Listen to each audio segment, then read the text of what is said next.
정신분열증을 스파르타니스가 봤을 때는 이건 자기를 사랑하는 사람이 아니고 자기를 사랑할 수 없고 자기를 증오하고 있다고, 자기 안에 자기를 공격하고 있는 사람이라고 보는 거죠. 그러니까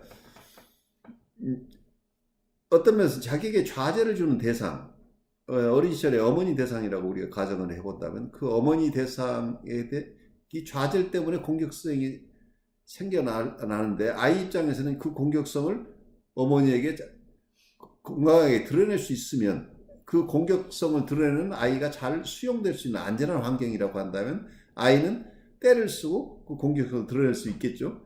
그런데 만약에 가혹한 부모님들 속에서 자라서 자기의 애가 좌절 때문에 화나고 공격하고 싶은 욕구를 드러냈을 때 굉장히 큰 처벌을 받거나 이런 상황이라고 한다면 아이는 공격성을 드러낼 수 없겠죠. 그리고 그렇게 우리가 얘기를 할 수도 있겠죠. 아이 입장에서 또 자기한테 있는 엄청난 공격성이 있다고 할 때 아이는 부모님이 없이는 살아낼 수 없죠.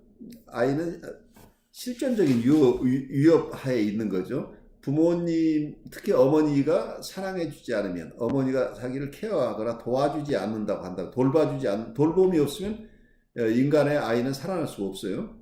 그렇기 때문에 아이가 절대적인 의존 상태죠. 절대적인 의존 상태에서 자기가 의존하고 있는 이 대상을 만약에 자기가 공격한다고 하는 얘기는, 어머니를 공격해버려서 어머니가 없어져 버리면 자기는 죽게 되잖아요.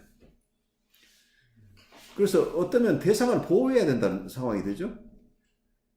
내가 아무리 미워도 상대방, 이 대상이 없어지면 자기가 사라져야 될, 자기가 죽을 수밖에 없는 상황이기 때문에 대상을 보호할 수밖에 없는 숙명이라는 얘기죠. 아이 입장에서는 아무리 힘들어도 자기 부모를 공격해버릴 수 없기 때문에 이 공격성이 표출되지 않으면 자기 심리 내적으로 쌓이게 되는데, 이 자기 안에 이 공격성이라는 건 에너지이기 때문에 이 본능적이라고, 어떤 면에서는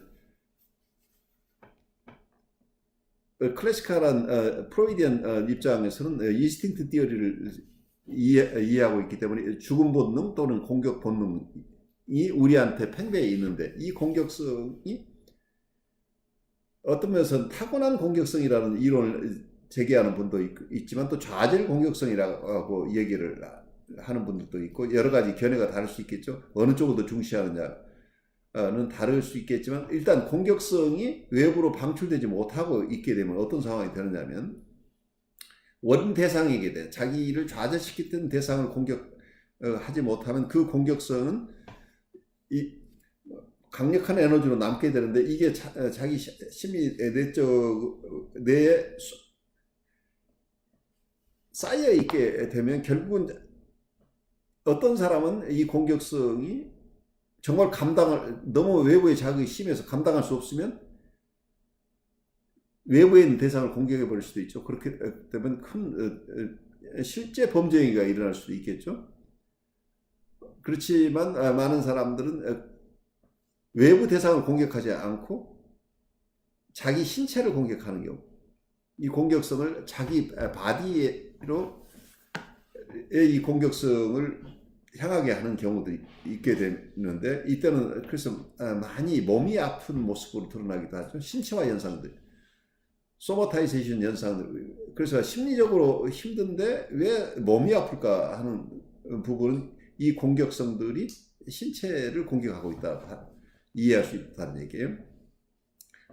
또 하나는 비극적인 것은 이 공격성을 자기 신체로 가져가지도 않고, 그렇다고 외부로 방출하지도 않고, 이거 가지고 있을 수가 없으니까 결국은 자기의 생각하는 기능, 이고의 기능을 파괴한다.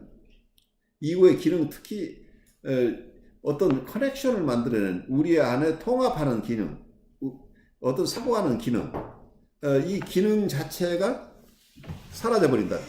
그게 부셔져 버린 게 어떤 정신분열 환자가 되는 거다.